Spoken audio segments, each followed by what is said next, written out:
আসন্ন BGB BSF পরিচালনা সীমান্ত সম্মানে বিজিবি প্রতিনিধি ছাড়াও কিন্তু থাকে পররাষ্ট্র মন্ত্রণালয়ের প্রতিনিধি থাকেন, স্বরাষ্ট্র মন্ত্রণালয়ের প্রতিনিধি থাকেন, বাংলাদেশ জরিপ অধিদপ্তরের প্রতিনিধি থাকেন, ভূমি রেকর্ড জরিপ দপ্তরের প্রতিনিধি থাকেন, যৌথ নদী কমিশনের প্রতিনিধিগণ থাকেন।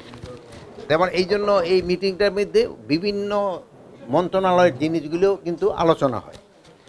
তো এখানে মেইন আলোচনার ভিতর থাকবে যে বিএসএফ যে ভারতীয় নাগরিক এবং ভারতীয় দুষ্কারী কর্তৃক সীমান্ত হত্যা ও সীমান্ত নিরস্ত বাংলাদেশি নাগরিকদের উপর গুলি চালান আহত বন্ধ করা।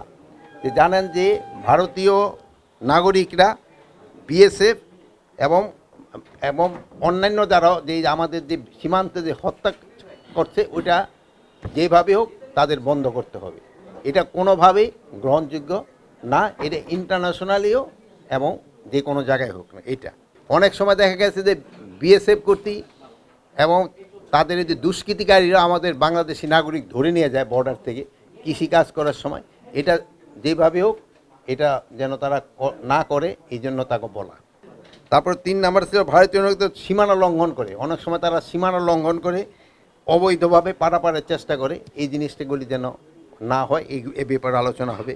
প্লাস এই ভারতীয়রা অনেক সময় তাদের বর্ডার বেল্টে অনেক সময় এই যে মাদকের বিভিন্ন এই ফেন্সিডিল কারখানা এইসব কারখানা এই তৈরি করে আমাদের দেশে এই জিনিসগুলি, যদিও ওই ফেন্সিডিলটা তারা ঔষধ হিসাবে বলে বানায়, কিন্তু আদারওয়াইজ বানায় এটা মাদকের জন্য এবং আমাদের বাংলাদেশের ভিতরে দিয়ে দেয়।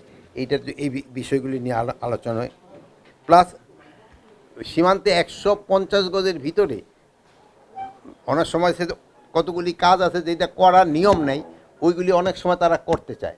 আর কিছু কাজ আছে যেটা করতে হলে দোনো দেশের পারমিশন লাগে। ডেভেলপমেন্ট কাজ যদি করতে হয় তো আমাদেরও হয়তো একটা, যেহেতু জানেন যে বর্ডারটা একেবারে মানে অনেকের ঘরের পাশ দা চলে গেছে, এইসব ক্ষেত্রে কিছু করতে হলে কিন্তু একজন আরেকজনের অনুমতি নিতে হয়। যেমন ধরেন একটা হয়তো আমরা একটা মসজিদ করতে চাই, ওরা হয়তো একটা মন্দির করতে চায়, এগুলি একজন আরেকজনের অনুমতি নিয়ে করতে হয়। এইটা যেন অনুমতি নেওয়া করে এই ব্যাপারে আলোচনা হবে। আর হলো আগরতলা দিয়ে জানে যে এই অনেক সময় খুব ওই যে ইন্ডাস্ট্রিয়াল বর্জ্যগুলি আছে বাংলাদেশে চলে আসে, বাংলাদেশের এই খালে এসে পানিগুলি একেবারে নষ্ট করে দেয়।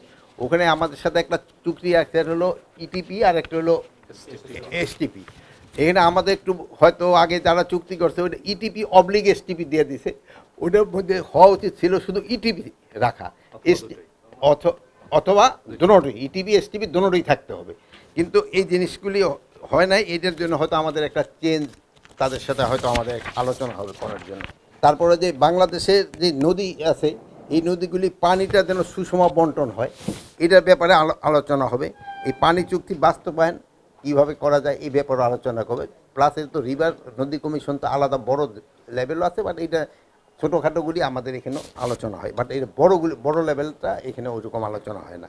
প্লাস ওই মুহুরিচরে একটা সমস্যা আছে, ফেনীর মুহুরিচরে ওই এলাকায় ওই বর্ডার পিলার স্থাপনের মাধ্যমে সীমানা নির্ধারণ করা, ওখানে একটু সমস্যা আছে, ওইটা নিয়েও একটু আলোচনা হবে।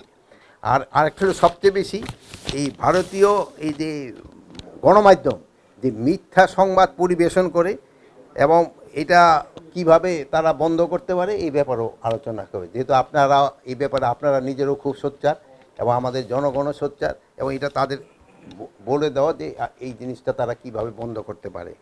আরেকটা হলো একটা আছে কোঅর্ডিনেটেড বর্ডার ম্যানেজমেন্ট প্ল্যান, এটা একটা বড় সাবজেক্ট, এটা নিয়েও তাদের সাথে আমাদের আলোচনা হবে।